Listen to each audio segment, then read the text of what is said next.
भगवान राम के कारण ही शिव जी ने हनुमान अवतार लिया था। रामायण में बताया गया है कि एक बार भगवान शिव की इच्छा हुई पृथ्वी लोक चलकर भगवान श्री राम के दर्शन करने की। उस समय भगवान राम जी की आयु लगभग 5 वर्ष थी। भगवान शिव के सामने यह समस्या थी कि वह अपने असली रूप में नहीं जा सकते थे। ऐसे में एक दिन शिव जी ने माता पार्वती से कहा कि मेरी इच्छा है कि अब मैं यहाँ से चला जाऊँ और जिस लोक में राम जी हैं वहीं मैं भी रहूँ। यह सुन पार्वती जी विचलित हो गई और दुखी होकर बोली कि हे स्वामी, मुझसे कौन सी गलती हो गई कि आप मुझे यहाँ छोड़कर पृथ्वी लोक रहने को जा रहे हैं। उन्होंने कहा कि स्वामी, यदि आप जाते हैं तो जाइए, लेकिन एक बात सुन लीजिए, आपके बिना मैं यहाँ जीवित नहीं रहूंगी। पार्वती माता की बात सुनकर शिव जी को एहसास हुआ कि पार्वती मेरे बिना नहीं रह सकेगी। ऐसे में शिव भगवान मोह के एक चक्रव्यूह में फंस जाते हैं, क्योंकि एक तरफ माता पार्वती जी के पास भी रहना था, दूसरी तरफ भगवान राम के लोक में भी जाना था। ऐसे में भगवान शिव ने अपने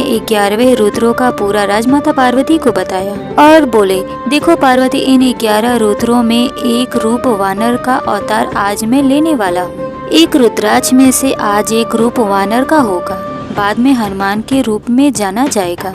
भगवान शिव जी को सब पहले से पता था। शिव जी राम जी के पूरे जीवन काल को देख पा रहे थे। वह जानते थे कि एक बार राम जी को पृथ्वी का कल्याण करने के लिए मेरी आवश्यकता होगी, और शिव जी को यह भी पता था कि कलयुग में ना तो मैं नजर आऊंगा ना ही राम, तब कोई अवतार भी धरती पर नहीं होगा। इसीलिए शिव जी ने अपने एक शक्ति रूप को जन्म दिया जो कलयुग में भी अजर अमर रहेगा और पृथ्वी लोक के लोगों को दुख दर्द को दूर करेगा। इसीलिए आज भी भक्त लोग हनुमान जी के दर्शन साक्षात कर लेते हैं। इस बात की कई सबूत मिल चुके हैं कि हनुमान जी आज भी धरती पर मौजूद हैं।